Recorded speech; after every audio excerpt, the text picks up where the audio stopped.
This week on the Backtable Podcast. I didn't realize that Stop the Chop rhymed, and I thought it was Stop the Chomp for a little bit. Kumar quickly corrected me on social media. Hello, everyone, and welcome to the Backtable Podcast. I'm your host today, Michael Barraza. Today, I'm thrilled to welcome Sabeen, Dhand, and Kumar Madassery to discuss their experiences and approach to treating peripheral arterial disease.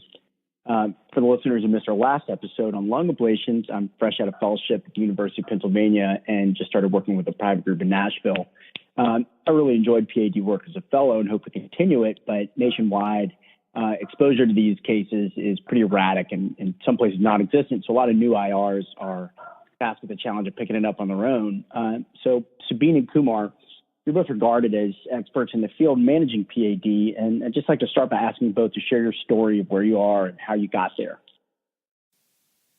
All right. I guess I'll start. So I'm Sabeen Dhand, and I trained at Northwestern, and I did all my residency and fellowship over there. And I graduated about 2 years ago, and I moved back home to the West Coast in California, in Whittier, California, which is just close to Los Angeles at PIH. And my story is that I'm glad to be regarded as an expert in PAD now, but I didn't have much PAD experience when I trained, and the group that I joined was a really heavy PAD group that does about 400 legs a year. So when I started, I had some great mentors that just kind of taught me what to look for and how to treat. And I basically learned by fire, and it's been a great experience. And so, these days, I mean, it's, most of our patients are Rutherford 5 and 6, just limb salvage and below the knee intervention. So it's quite fun, and I'm really happy to be talking on this podcast today. We're thrilled to have you. Kumar, what about you? So for me, it's kind of an interesting story. I mean, I've been in Chicago my entire life. I actually was going the surgical route out of med school. I thought surgery was right for me. I did a proper internship, but it just didn't click for me. So in the middle of it, someone said, one of my surgical seniors who I got to know pretty well said, "Why don't you check out IR?" I said, "Oh, that sounds cool. What's IR?" And then was able to go to the IR lab, met some fantastic people at that time, and luckily transitioned without missing time right into it and never looked back. I've been at Rush Medical Center for surgery internship, for residency, for fellowship, and as an attending now. So for me, it's a very different route, but thank God it happened. I've been fortunate enough to see a couple, transition or two at our institution with now a very steady and just dynamic group that I think we're rapidly rising in terms of complex cases and success rates. And two of the leaders that I have there, Dr. Arsenal and Dr. Turba, have kind of taught me quite a bit of PAD and CLI, and they're kind of innovators in the field. So very fortunate, and just love being part of the process, and honored to be kind of part of this podcast with Sabeen and you guys. So that's kind of the story. I was always impressed with, from Northwestern, seeing what Kumar and stuff would do. These crazy cases he would present at Angio Club. So it was always nice to see that. Yeah, for us, this is kind of nice, too, because Sabeen is now in La La Land over there in the West Coast, but we knew each other. We knew each other since AIRP days, learning about all the processes up in Silver Springs, Maryland, where, Sabeen was the social chair for the event. And from there, we just kind of kept in touch and hung out. So, Kumar, tell me about Stop the Chop. It's funny, when you put all these social media type of tweets, especially on Twitter, I think, Rob Ryu started great stuff with the filter stuff. And since we're doing so many PAD things posting, I thought it'd be kind of interesting to come up with one. And just randomly, I was thinking about it. I always think about the guillotine when I think about amputation because they still use it. And that's where it kind of came from. And I go, we got to stop the guillotine somehow. I was talking to one of our friends, and I go, we need another catchphrase. And just came, the guillotine was a chop. So I was like, we need to stop it. And it kind of rhymed. So just started it. And I think it's kind of blossomed, like throwing it out there all the time. It's great. It's awesome. I love it. It's universally applicable for, I think, every specialty that does PAD CLI. So I think it works. It really is. And, just to take that a little farther. I mean, for me, coming out of training and trying to do this on my own, I've actually learned a ton of tips and techniques from the 2U and others just through Twitter. It's been a great resource for that. And, that is part of how we decided to reach out to the 2U. But, one of the things I noted maybe about a month ago is you had posted something about your partnership with the podiatrist at Rush. Is that something that you guys use as part of your practice?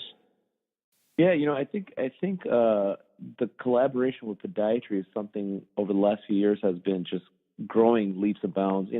Dr. Arslan, our director, he's a big aortic and PAD guy. He actually brought the president of the APMA, the American Podiatry Association, to SIR a couple of years ago as a first ever joint session to kind of talk about how important it is for IR and podiatry work together, because we both have ultimately the same exact goal, which is saving that limb. I mean, podiatrists are daily battling the non-healing wounds, and we're the ones that can help them with kind of the best expertise and capabilities to get them the best flow possible. So it's kind of a natural relationship that gives the patient the best option. So we do a lot of work with the podiatrists. A couple of us cover the wound care clinic with them and then help them on all patients, kind of co-managing them. So it's a beautiful relationship that I think we try to educate and tell others to kind of work on as well, and we give talks at other, I gave a talk with one of the podiatrists at our medical school because they also have one of the best podiatry schools in the country. So giving those students an understanding early on the importance of this relationship, I think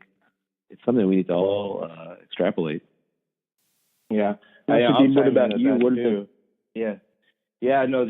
Podiatry, relationship with podiatry, I think is very important. And it was something that was already established when I came to my group. But it's, there's a wound care center that's run by 5 or 6 podiatrists, and the relationship with interventional radiology was established in endovascular care. And it's something that, honestly, they just get so many patients with terrible wounds, and they're automatically, in addition to all their medical therapy, they automatically refer to us. And it's been a great resource. Most of our legs come from them. They're great people. We have a great relationship. And I think, if anyone's starting to start a PAD practice, just reaching out to the community podiatrist and showing that you're available would help you tons. And there's so much out there, and so many podiatrists that don't have an endovascular specialist that can help them, that it's just an unused resource. Now, did the 2U have many issues with turf battles with either cardiology or vascular surgery, either involving the podiatrist or otherwise? Well, I think Sabeen, I'll go first. In our platform at our institution, we have what's called an interventional platform, where we have about 14 rooms. The majority of it's for IR, but there's 1 or 2 for cardiac interventional and then neurointerventional. And vascular surgery is a very great surgical specialty that we have as well. Once Arslan and Turba came a few years ago, kind of just demonstrated the capabilities, we started working together with vascular surgery and kind of co-managing all the patients and deciding together which one would be best for surgical options, which one is not. We can try it first. We're not burning any bridges because we demonstrated that we have that capability. So it's kind of a unique relationship because they trust us, and we always discuss cases together. We have a weekly vascular surgery conference. In between, there are some transitions that, may come and go, but so far we've demonstrated our capabilities and our outcomes are very good. And, working with podiatry is an added benefit. So in terms of turf war, it's not really there. Some of the other specialties are doing some work, but, in the grand scheme of things, especially CLI, we do primarily all of it. And I think we kind of keep up our outcomes and everybody's happy. I think for me here in Nashville, it's primarily vascular surgery, and so it's been a bit more of a challenge to go out and get these. And what it appears to me is that the best place for me to start is the stuff below the knee, which, in my experience, tends to be more the challenging cases. Yeah, definitely. I mean, I see it a lot when I talk to other people about turf wars with vascular surgery and even cardiology. And I think below the knee is definitely a place where interventional radiology can shine, because I've also seen vascular surgeons just not really go below the knee, or cardiologists, just because they're not comfortable with it. My situation at PIH, it's kind of unique, where we have two vascular surgeons who are a bit older, and they're not interested in endovascular interventional stuff, and our cardiologists don't touch legs either. So all the care goes to us, which is unique, and I hope it stays like that forever. I know that can change, but it's a good situation for me.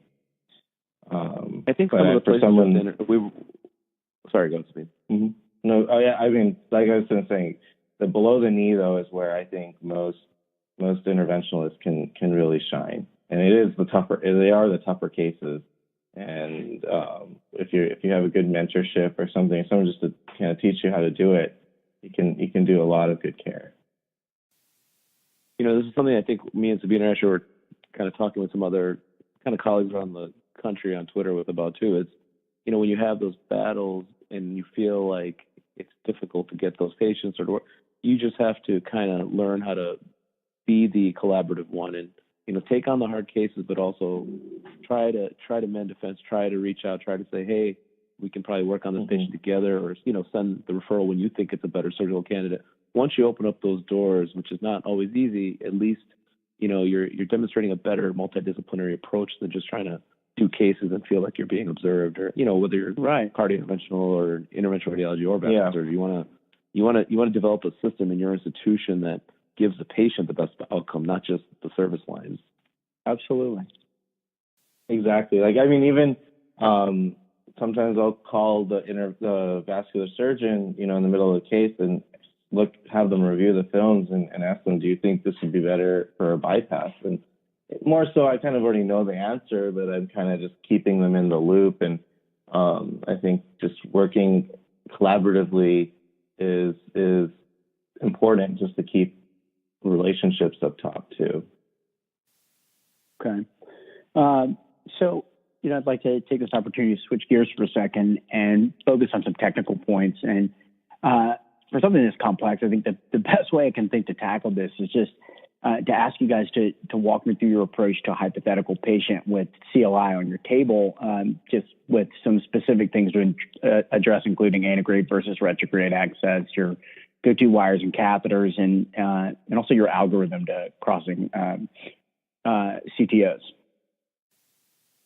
Okay, I'll start this one off. So, you know, I had this discussion actually. Again, we have this little group chat going on Twitter with some guys who are interested in CLI, and you know, I feel like when I go to the conferences, people talk about having CTAs and MRAs on all their patients, but practically speaking, most of these patients have pretty bad renal failure, and whenever we get a consult for someone with CLI, you know, I'm thinking a couple of things. One, you know, before I even see the patient, I'm looking at what imaging we have, and typically it tends to be either nothing or maybe an X-ray of the foot, and then maybe a Doppler, a duplex study.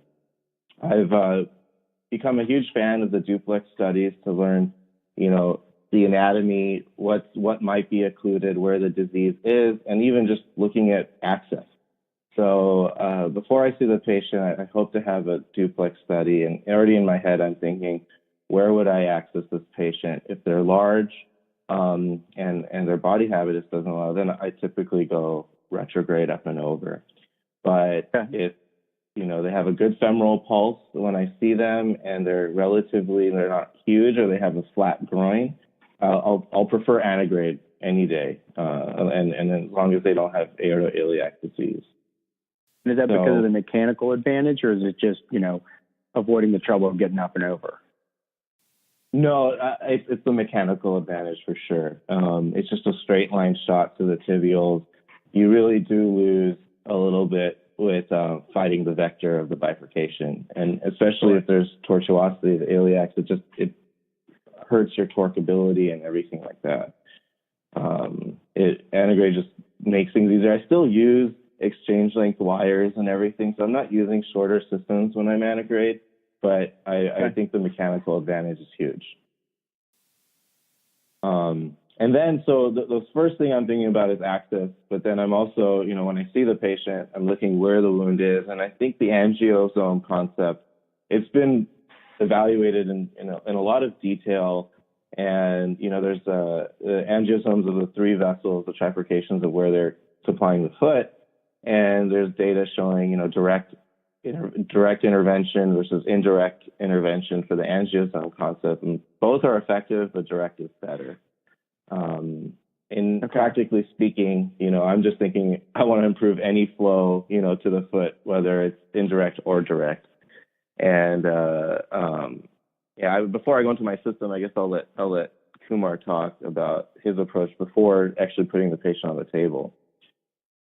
Yeah, no, I agree with a lot of pretty much everything you said. I think we're not a very cross-sectional imaging heavy institution for when it comes to PAD CLI, unless our physical exam when we see them in clinic or in the hospital suggests that there's going to be a inflow disease at the access area. So primarily we'll get a CTA or maybe an MR if there's question of weak pulses in the femorals, et cetera.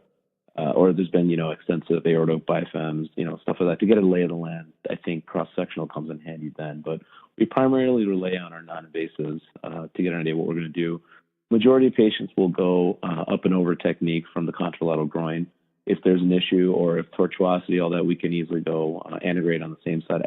Sometimes the antegrade I just don't like just because of the way the positioning is with the sheaths and the wires. And, sometimes in the room it can be cumbersome, but as long as you plan ahead, it can be much easier. So antegrade is our first approach coming down the leg in terms of after up and over or same side. Get our, pretty much always a 6 French sheath and we'll go from there. But in terms of the workup, I agree with Sabeen, looking at the wound. Earlier on we used to say we got to get a single inline flow. That was our thing. And for us, it was always trying to get the single inline to the area of the wound. But now I think we're getting more aggressive and saying we need as many vessels as possible and we want to complete that pedal arch. So, our goal at the end of the day, hopefully. Mm-hmm. Sorry? Oh, I would just say that for me, it's been a challenge to identify an appropriate endpoint below the knee, particularly. Yeah, I think I agree. Below the knee for us is about at least 2 vessels. If you can get one of the ATPTs and a perineal, great. But you want to also try and get that arch completed when you're dealing with toe wounds or dorsal wounds. We try to go for at least 2 nowadays, maybe 3 if possible. But primarily if we're having trouble, we want to get that arch because when you get that arch completed, if possible, you kind of increase the outflow of the other vessels. So I think that's for us our goal. Whether or not that always happens, it might be a step-by-step process. You can open 1 or 2 and see how they do in a few weeks, and then come back for the other if you can.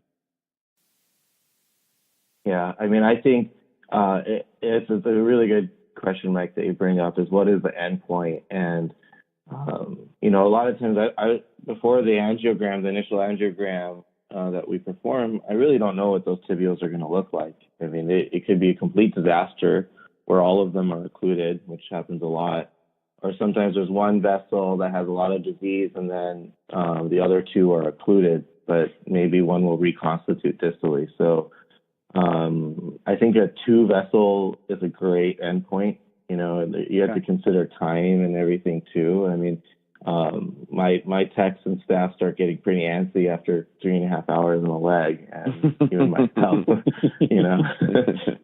they're like, "What are you doing?" I'm like, "Okay, I got to stop and maybe bring this patient back for other stuff." But I think the whole direct angiosome intervention, I think is great, but I think at times it's hard, and sometimes there's no anterior tibial or DP available. But if you can just establish one big inline flow, it's going to help. And maybe they won't be able to get away with a toe amputation, but they'll be able to get away with a TMA rather than a BKA. So you got to be in reason. But if you could establish a 3 vessel in the pedal arch, that would be awesome. But you have to be kind of reasonable on timing and everything too. And staging is always reasonable. Just kind of complete the thing. Antegrade. I prefer ipsilateral antegrade, and I will work with. I'll first do my run. I'll do a whole runoff study, and then determine what my intervention is going to be based on that. And I typically work with an 018 system, and that would be like an 018 wire and support catheter. Sometimes I'll run 4, and I'll spend a good amount of time, but not too much, trying to cross any occlusion that I see from the antegrade approach.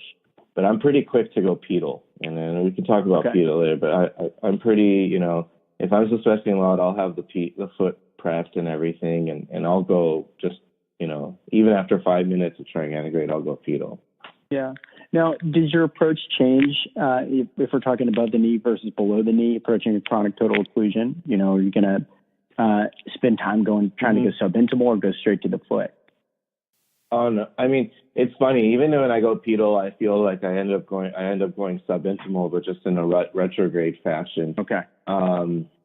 So yeah, I'm much more quicker to go pedal if it's below the knee. Above the knee, I'll try a lot more to get back in.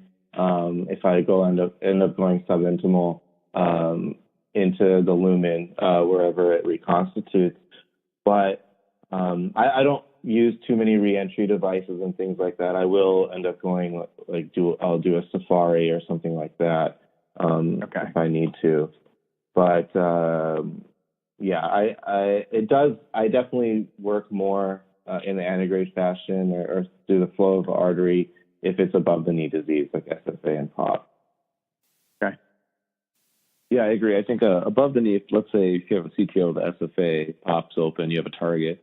We'll go antegrade and reentry-wise, we do use quite a bit of the outback, which helps us reenter quite a bit back into normally, from a subintimal plane. That's kind of been a go-to for us in the above and below, even just kind of proximally below the knees to go antegrade direction. Because, coming, just like Sabeen said, from retrograde from the pedal, it is typically a lot easier to get back up because of the way the caps, as Mustafa and them talk about the different type of caps that you have of the CTO.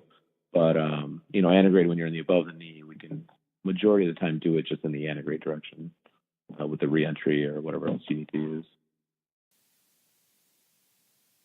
Yeah. Okay.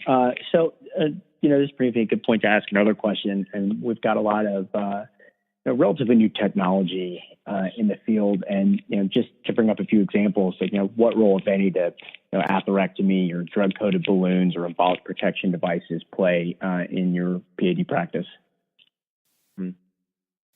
Yeah. You go ahead. You go first, Kumar. You go first. Yeah, sure. Technology-wise, there's, we're blessed to have tons of, or a lot of new technologies and equipment. But however, I think the way to know what to use when, it's very anecdotal. It's very experience-based. So I agree. It's easy for everyone to say, oh, this is what I use. But then that might not be the same success someone else gets with it. And I don't think that's a fault of it. It's just what you're comfortable with, what you've kind of learned the nuances of. So for us, atherectomy-wise, primarily we'll use, directional or orbital. We have access to get the other types of atherectomy. So for directional, like the TurboHawk to shave, plaque, we'll use that mostly in the above the knee category area. But caveat is that we do use typically distal protection filter for that, just to be on the safe side. We've fortunately, because of all these kind of safety guides, we've had very little evidence of embolization for us, but we don't use it all the time. But we also do use orbital, CSI, Diamondback, which kind of like sanding the plaque away, which helps us to get luminal gain. There's always a talk about, should you plaque modify before ballooning? Because ultimately, most of us will decide based on the lesion and the characteristics, are we going to just balloon this DC, with some DCB, or are we going to stent it depending on the type, the patient and their ambulatory status and all that. So atherectomy is a great tool. It's not something we use heavily, but it is something in the arsenal that I think helps you for, especially above the knee. Right. Below the knee, drug-coated trials have been kind of tough and not so well, but there's newer ones coming out, and there's newer devices for, tacking the dissections and the tibials and all that. So there's a lot of new technologies coming out. What's going to be the best for everything, I think, is going to be operator dependent and kind of based on experience. Yeah, I think Kumar hit it on the point. I mean, coming from a standpoint of a community hospital, and as you know, if you follow me on Twitter, I always want more toys and gadgets. But unfortunately, we don't have everything on the shelf, and sometimes it's a blessing in disguise because you don't have to make a decision of which one to use over the other. I mean, for atherectomy, I like it. I use the Diamondback, and it's really the only atherectomy we have on our shelf. We may get the laser soon, but I typically, I believe in remodeling the plaque. I think it gives you less dissections after you do plasty, and I will prefer drug-eluting plasty if I can get away with it. Okay. Stenting tends to be something I use as a last resort. Unless the patient's older, and especially if I have these kind of flow-limiting dissections, then of course I'll stent. But my goal is to get away, just trying to put some kind of drug up there. And then, of course, with the tibial, that we don't have that yet. But once we do, I will end up probably using those two if the data supports it. And when you stent, do you use IVUS at all? Rarely. I've been sort of using it a little bit now because I do know I definitely think angios undersize our vessels, even if you measure it perfectly. Okay. And sometimes I just account for that by oversizing it in my head.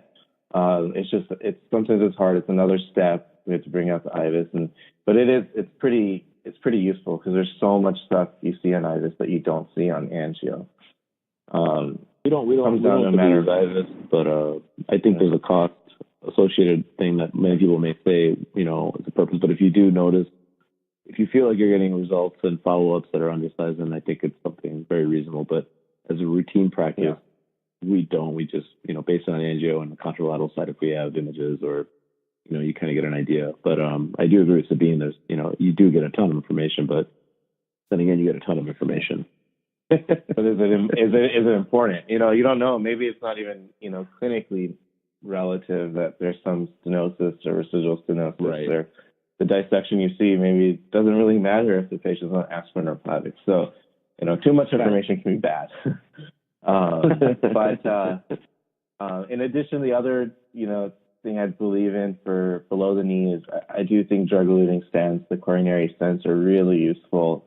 I've seen great results with them in those instances when you have this nasty disease that's not resolving with angioplasty. Yeah, I agree. I mean, we rely on the tibial drug-eluting stents quite a bit in a lot of our CLI patients. We've had great outcomes with it. I know people are questioning whether or not to use it, but sometimes you get markedly improved flow. Sometimes we'll kiss the tibial stents too. I mean, if you have two vessels that you're preserving, it's something that if you're dealing with a lot of CLI, I think it's good to have in your armamentarium. Mm-hmm. Exactly. To talk about just, I'm quick to go pedal, and we actually had a discussion this morning about pedal access is that, I try to keep the access as small as possible by going bareback with my support catheter or using the inner dilator, the micropuncture sheath. There is talk about doing a lot of interventions from the foot. It's coined TAMI, but I prefer obtaining the access, obtaining the floss access from the pedal, and then using that once I don't need floss anymore, I'll reverse the wire and get hemostasis at that site. That's kind of my algorithm for that.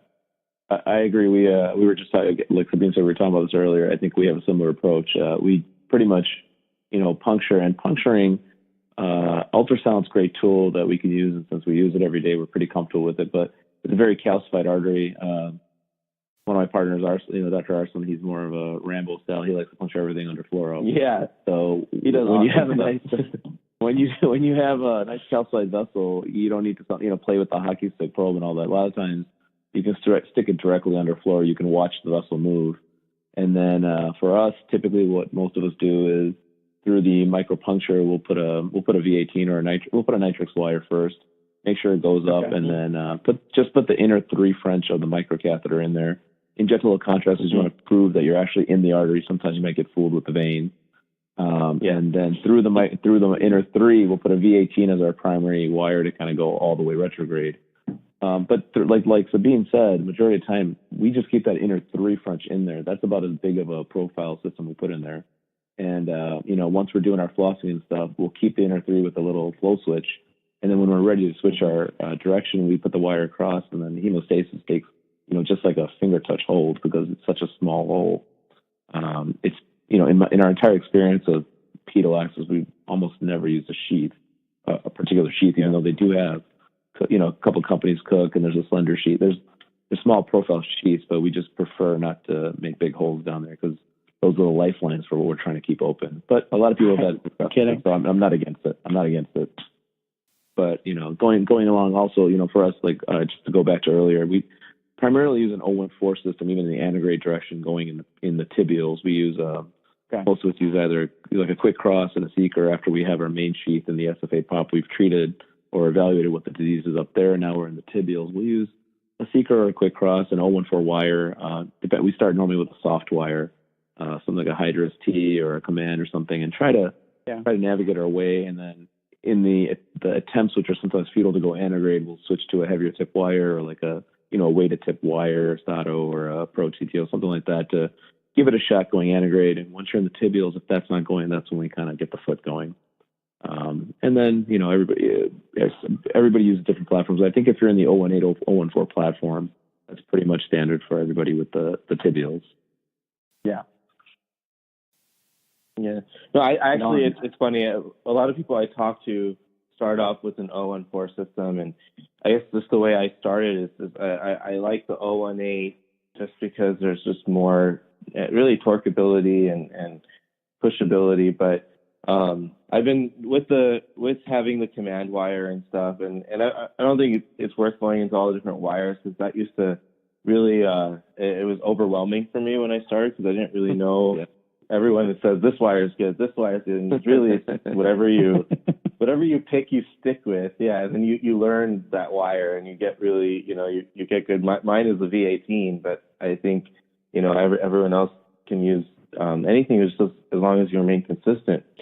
No, I think starting off with an 014 is kind of nice. What I've kind of noticed is just because then you can use 014 and 018 balloon if you need to go to a lower profile, really in those distal tibials if you have a lot of disease. Sure.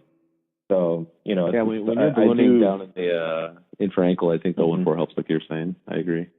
Yeah. What I do notice balloons are you using? I mean, I remember like 2.5 and 3 millimeters, and that was about it. Luckily we're fortunate now to have much smaller balloons too, and tapered balloons, and we'll start. Sometimes you have to go down to like a 1.5 when you're going around the pedal arch or down by the dorsal, and work your way up. So we'll typically on average we want to get, for us, I don't know, Sabeen, everybody may have a slightly different approach, but for us below the ankle and kind of the ankle area, we try to get at least up to a 2 millimeter balloon, and then go up to about 2.5 along the tibials, and sometimes up to 3 by the TP trunk proximally. So that's kind of our expected endpoints of balloon size. If we can get that caliber, that's what we want. Yeah, I agree. That definitely is exactly the numbers we use. I have slowly trying to push it these days now, and I'm trying to go half a millimeter larger. I'm like, okay, maybe, this whole vessel can take a 3 and maybe a 3.5 on top. And the angio looks great after, but it's still a question what's the top number to use for me, and I'm still kind of experimenting. I think staying with 3 at the tibials, I don't see that many dissections or occlusions right after, so I think whether we're under treating a little bit on the size, you're saving the vessel, versus over treating and oversizing and then damaging the vessel. It's a balance. Yeah, I think if you take into consideration what the vessels look like you're saying, and I think everybody develops their own guidelines. Everybody's kind of in that range within a few millimeters. So, I mean, you kind of work with the premise of the enemy of good as your motto, and, you go from there. Right. Hope that you're not. I have a question, Kumar, and everyone else. Do you typically use moderate conscious sedation for your patients, or are a lot of them under GA? Majority of our antegrade procedures, if we're doing kind of antegrade approach, are going to be moderate conscious. There's a few of them we do safaris with moderate conscious if they're pretty stable, but I know that when you're dealing with a lot of the pedal ones, we're spending 3-4 hours. It's hard for anybody to stay still, even with conscious, so we'll go anesthesia. deep sedation or sometimes general. But we don't like to do that. I know, like, Andre Schmidt talks about in Germany, they pretty much use local lidocaine for all their procedures. So I don't know if we just change it. No, yeah, they do every single one of their procedures with local anesthetic, and that's it.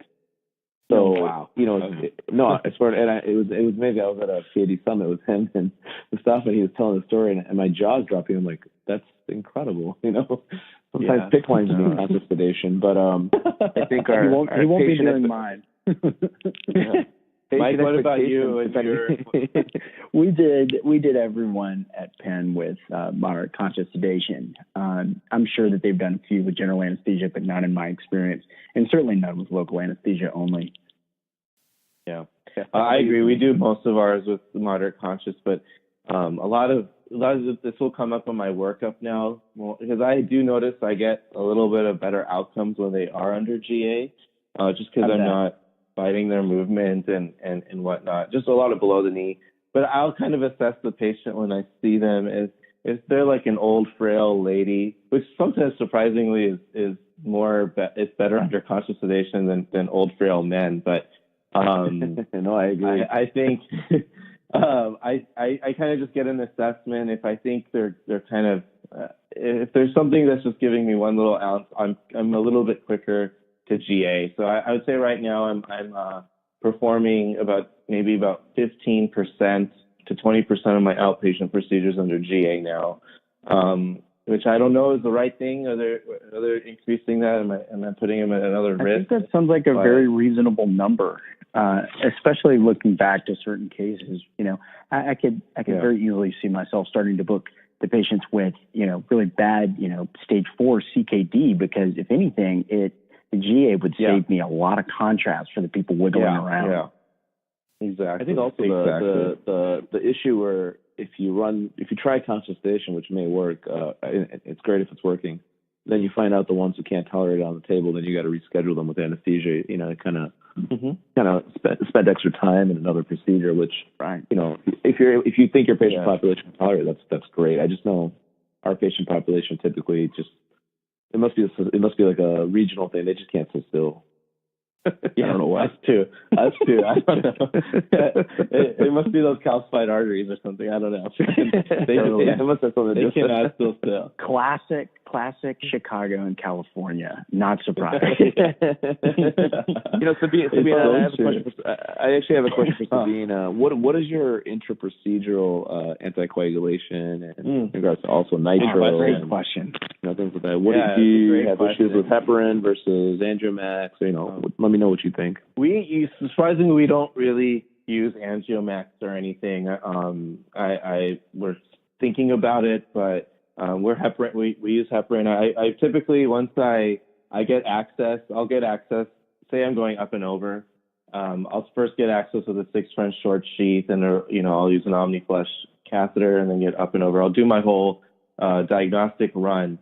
And then once I switch over to my up and over sheath, that's when I end up anticoagulating the patient. And I used to start off just standard 5,000 units of bolus, and now I've been just doing 100 units per kilogram, which is now on average it's like about I'll be going like 7,000 or 8,000 units to start the case. And really, as the case is going, if I'm doing a lot of intervention, then I'll typically every 45 minutes or so bolus about 2 to 3K, and my number is now. No, I want to do ACT more, and I feel like our machines are not calibrated right, because they sometimes don't respond appropriately, or maybe they're real. But I haven't done. I kind of just do it, and I've been luckily okay. When I have done ACTs, I typically try to keep it between 200 to 250. And my typical, like, below the knee, it's a pretty long case, like a 3-hour case and stuff, I'll probably end up giving at least about anywhere between 12 to 16,000 units of heparin, which is more than when I started. Last year, I would say I would average about 5,000 to max 10,000. So I've been more aggressive lately, and I'd be interested to know what you guys do. I think it's interesting. We use heparin primarily. I feel like in the community, when we all talk about these things, we're seeing more and more patients that may be heparin resistant or something. When we see all these cases that they're saying they're doing a normal case and suddenly there's thrombus that just won't kind of stop. So I don't know what's going on, but we primarily use heparin. I agree with you. We typically start 5,000.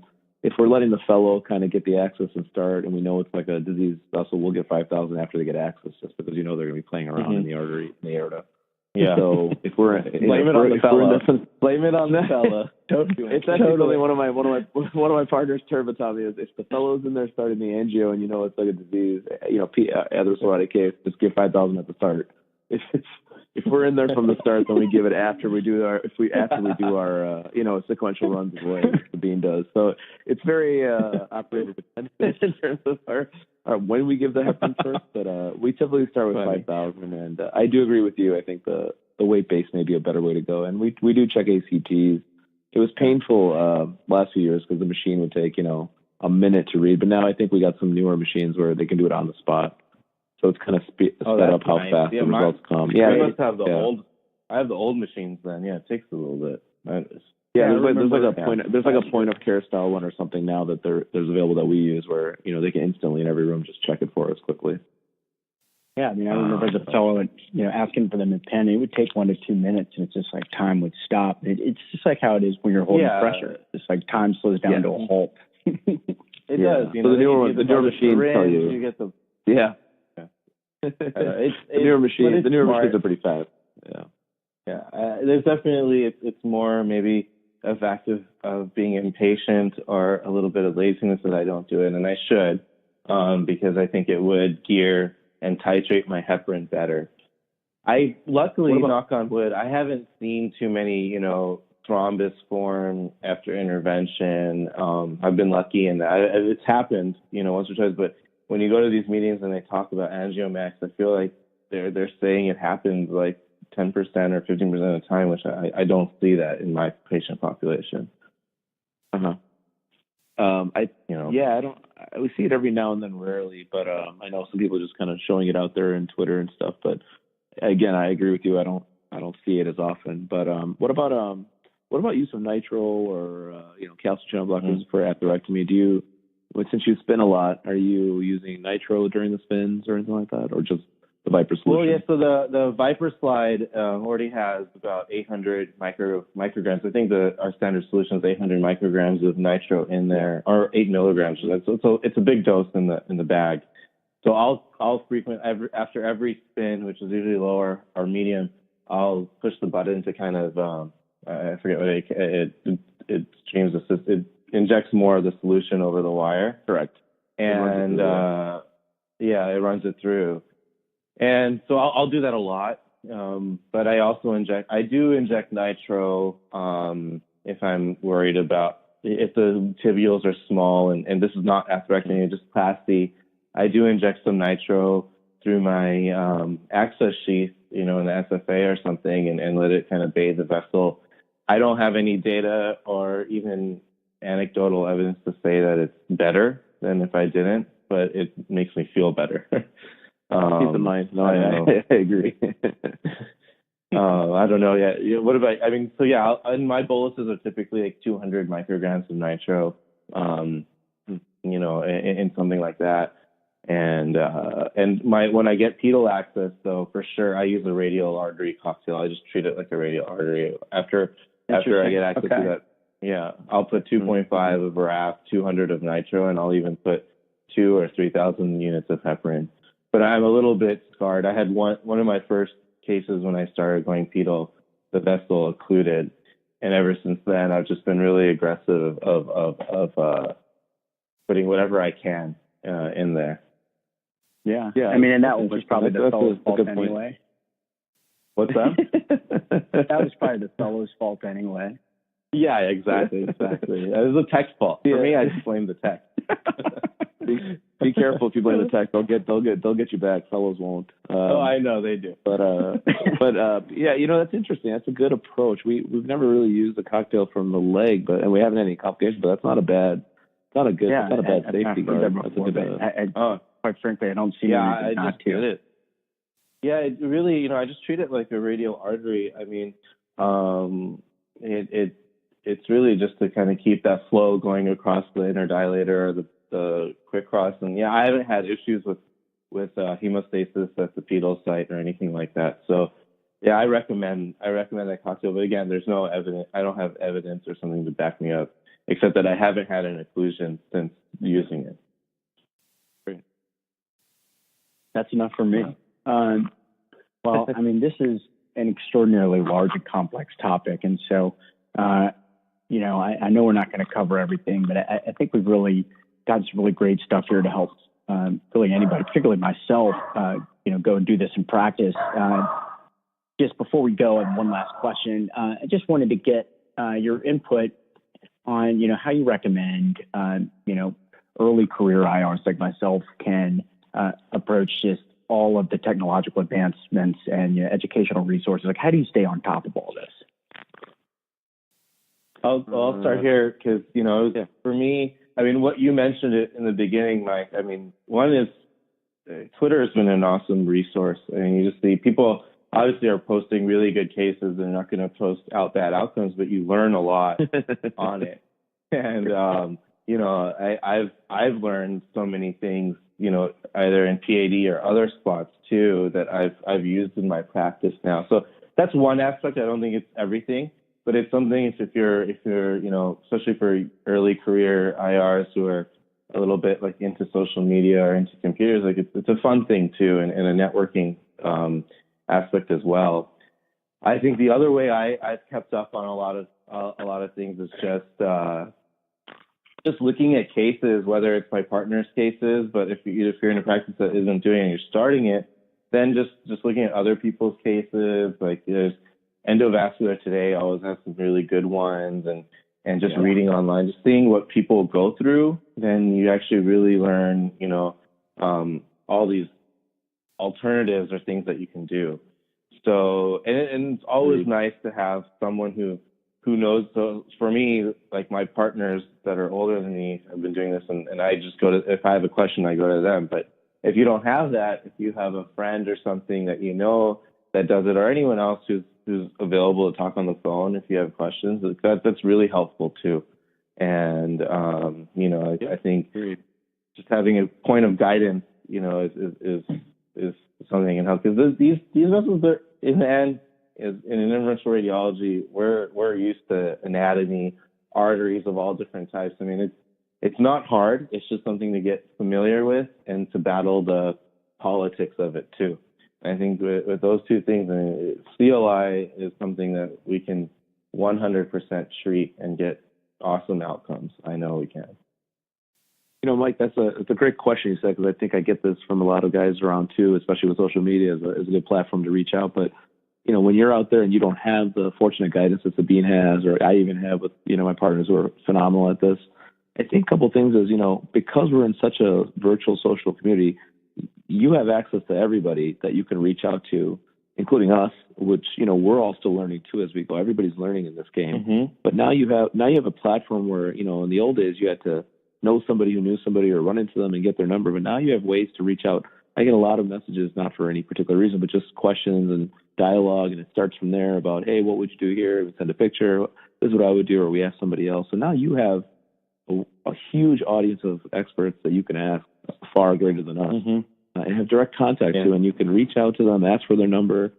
We've done that a lot. I've met a lot of people through social media, but I think one other thing that's very important is pick and choose certain educational conferences to go to. I go to Viva every year, going to VEEP this year, and AMP, which is in Chicago, they just finished. I mean, those are phenomenal. Those are phenomenal places, and you see kind of the same people, and they're showing you live cases and new cases, and you get to interact, and you get to know people, and you see new things. You can ask them, hey, how do you do this, or how would I do that? Do you mind if I contact you? And I think all of us, whether it be interventional cardiology, vascular surgery, IR, who are in the social media or in the conferences, are all people whose primary goal is to educate and to kind of help each other advance for the patient. So I think you're in a great era to start out. You have a great access to people now.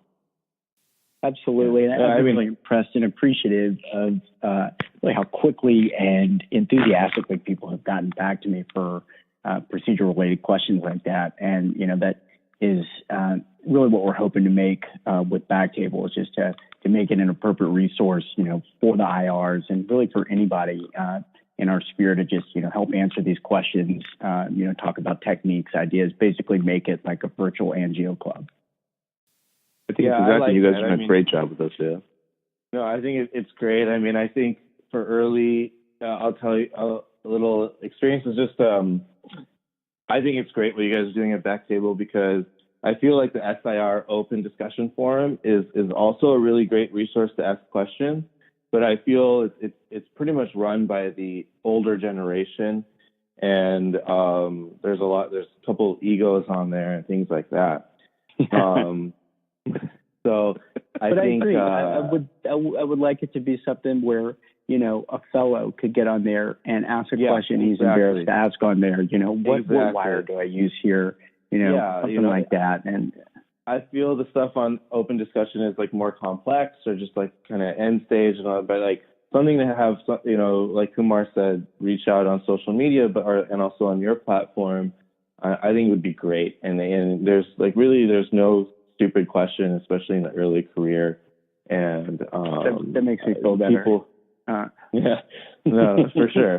I mean, Mike, I think you should reach out to everybody. Yeah.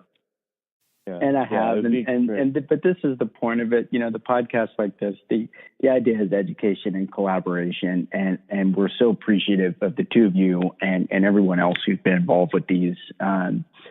Is there anything else that you guys think we should cover that I didn't hit today?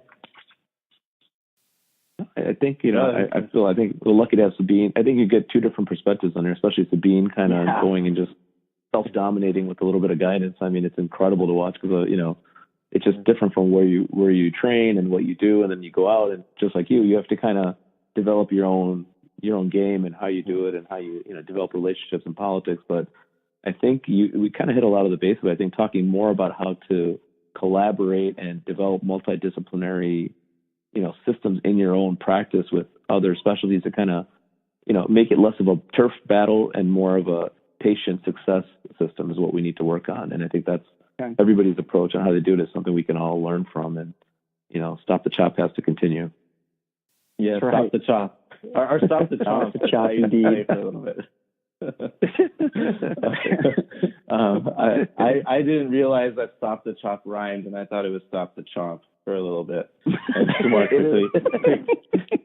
He quickly corrected me on social media. The chomp is what we use for our complex. The chomp is what we use for our complex filter removal. The chop is for the leg. That's right. There's speed the chomp. Feed the chomp.